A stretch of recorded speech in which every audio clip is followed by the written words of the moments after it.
Good morning. আজকে সকালে কি কি রান্না বান্না করলাম চলো তোমাদের সঙ্গে শেয়ার করি।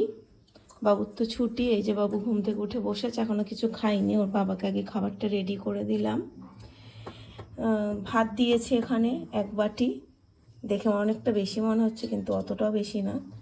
ছোট বাটির ভাত এক বাটি, আর এখানে দিয়েছি এটা উচ্ছে সেদ্ধ, এটা দিয়েছি সজনে পাতা ভাজা, এটা দিয়েছি শসা, আর এখানে করেছি ঝিঙে দিয়ে, পেঁপে দিয়ে, আর অল্প গাজর দিয়ে মাছের ঝোল। এটাও খেয়ে যাবে। আজকে আমি টিফিন বানাতে আর পারিনি, আমার শরীরটা ভালো লাগছে না, তাই ও বাইরে রুটি খেয়ে নেবে বলেছে আজকের দিনটা। আর লালুর একটু আপডেট তোমাদের দিয়ে দিই।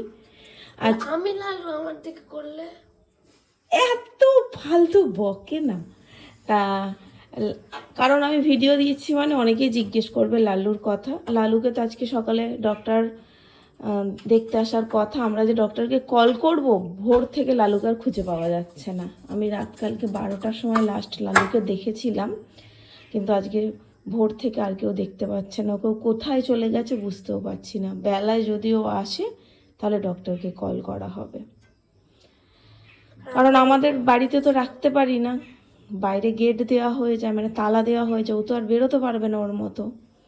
তা সেই জন্যই ওই পাশের বাড়ি কাকাদের বাড়িতে থাকে, তা সেখান থেকে ওকে আর খুঁজে পাওয়া যাচ্ছে না।